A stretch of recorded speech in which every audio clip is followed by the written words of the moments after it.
اب مسلمانوں کو ایسی صورتحال پر دیگر اقلیتوں نے بھی طنز کرنا شروع کر دیا ہے۔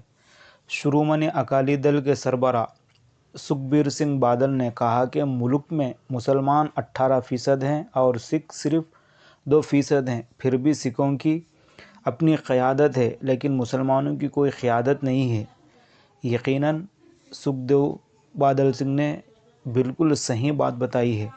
بھارت دیش میں جب سے دیش آزاد ہوا ہے 15 اگست 1947 سے لے کر آج تک لگ بھگ 70 سال سے زیادہ عرصہ ہو چکا ہے، مسلمانوں کی کوئی سیاسی پارٹی نہیں ہے۔